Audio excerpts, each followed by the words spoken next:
I grew up with a shaky definition of love, defining it as something that I have to earn while I'm expected to give it away freely, and endlessly forgiving nature even when my head is being held under the water.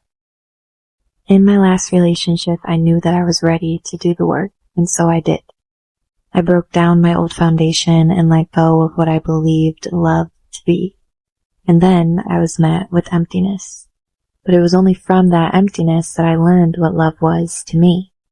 The part that was most challenging was the realization that my last relationship was built on top of the foundation I was forced to tear down. I had hoped that we would survive the crumble and rebuild together, but just because you are ready to grow does not mean that the people around you will be. I am letting go of how I wanted it to be and seeing the beauty in what I was given instead. A version of myself beyond the limits of my past.